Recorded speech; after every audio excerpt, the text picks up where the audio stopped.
Hello and welcome back to the Simplicity Diaries with me, Kim John Payne. I'll be telling you a little more about a little sort of exciting announcement at the end of the podcast today about a care professionals seminar we have coming up very soon in simplicity parenting methods. But today I wanted to talk a little bit about how being a parent who raises their children simply and raises their children with balance in their lives can get lonely. I've heard this from time to time, and it's not easy, right? When you look around your neighborhood and kids are wicked overscheduled, they're deluged with screens, when there's so little rhythm in their lives, when it seems kind of just crazy, and you're looking at that and you're thinking, okay, I can make the decision to not raise my child in that way. But what about when play dates come up, and what about how do I do this? Do I just have to be lonely? Do I have to just not relate to anyone else in the world other than a small handful of people? Well, there's a couple of things here. Although it might not be entirely great news, but there are an incredibly rapidly growing number of parents who are just thinking, wow, this has just all got too much. And within them, there's a gut instinct that this is just too much. This is crazy. I didn't have to cope with this when I was a kid.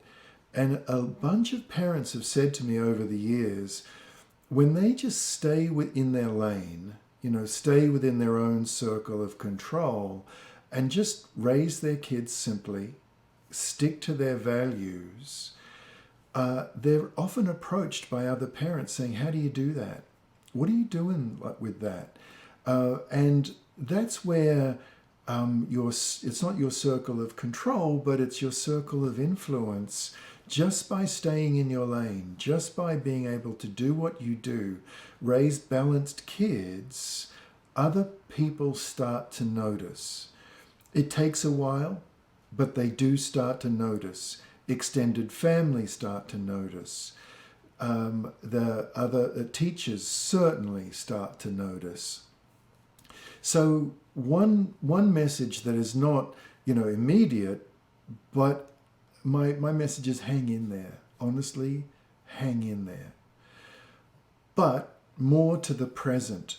What can we do when there's a play date requested where you strongly suspect there's going to be a screen tsunami go on?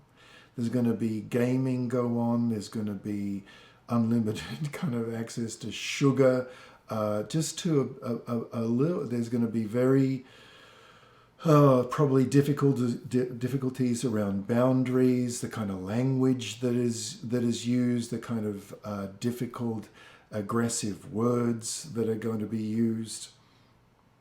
And you know it because you've been through it and you've seen it. It's not, you're not imagining it. You know this is going to happen.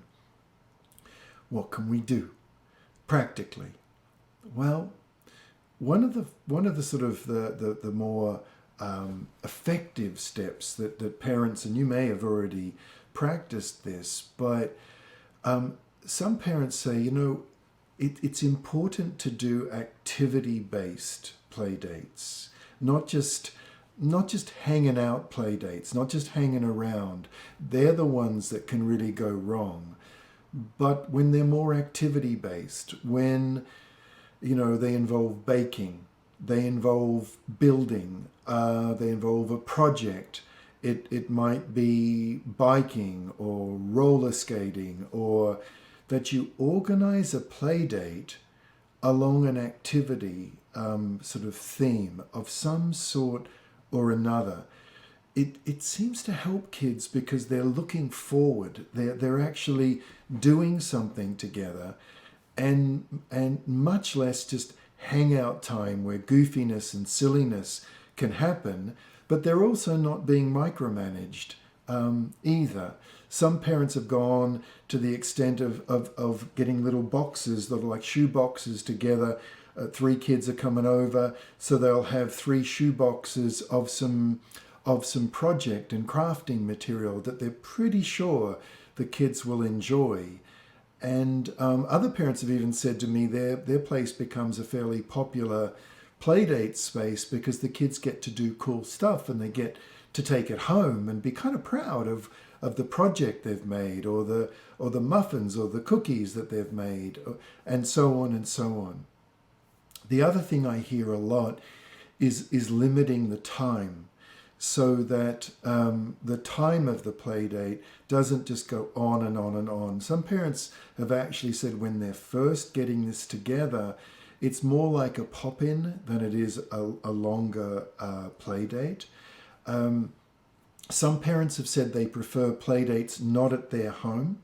They initially, at least, they prefer to meet up at the park and then go biking, or meet up at the park and just do something together.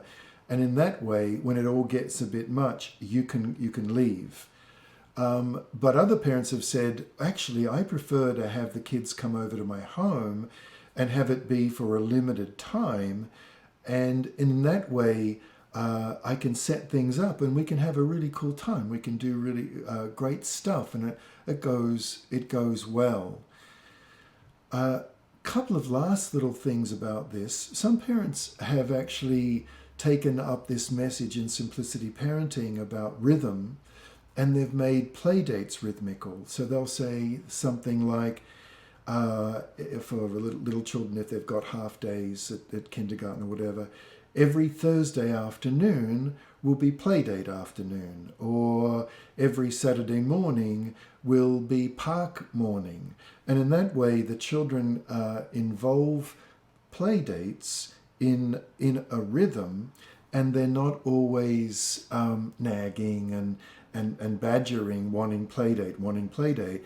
That one mum said to me, well, she often says yes to requests for play dates, and she would keep a list, and she would just write down the play dates, and the child would see her, but they weren't all that week. You know, if there were 4 play dates, then that was the month, because on Thursday afternoon, that was play date time.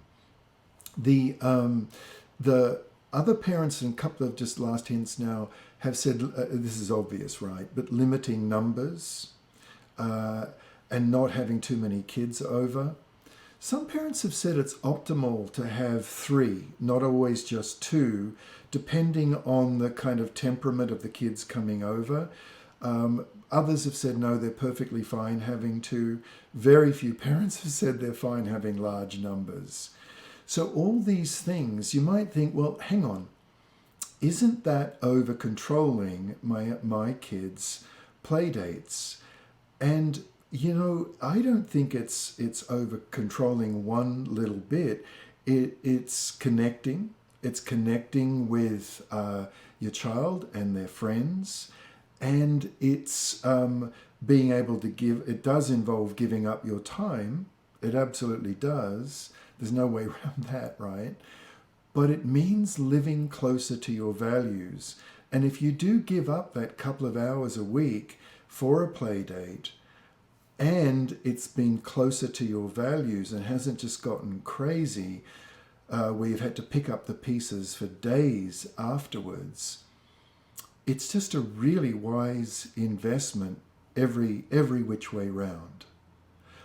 Okay, so the loneliness of play dates, and also one last quick point, I'll sneak this in, is that when other parents come to collect their kids and they see that it's calm-ish, you know, or that it's been fun without going crazy, you're much more likely to have a parent say, you know, how is it that you're doing that? You're much more likely as a mum or a dad to make a connection, even a friend, if they come and collect the kids, see what is possible you can slowly over time find 2, 3, 4 other parents in amongst the big class group if the children are at school, and it doesn't get quite as lonely. In fact, it's kind of not lonely at all. I mentioned at the beginning about the Care Professionals Seminar. It's coming up on February 4th, 5th. If you're a teacher, a doctor, a nurse, therapist, any kind of person involved in the care professionals, we'll be focusing on the Simplicity Parenting book and how to bring this right into your practice. We get such great feedback from these courses. We run 3 or 4 of them every year. Based on my different books. I personally lead these courses, and it's one of my favorite things to do. And if you're seeing this video or listening to this after the care professional training, just go right to the website and just sign up on the interest list, and we'll let you know when the next one's coming right up. Okay, so that is counterbalancing the loneliness of being a Simplicity parent. Okay, hope that's helpful.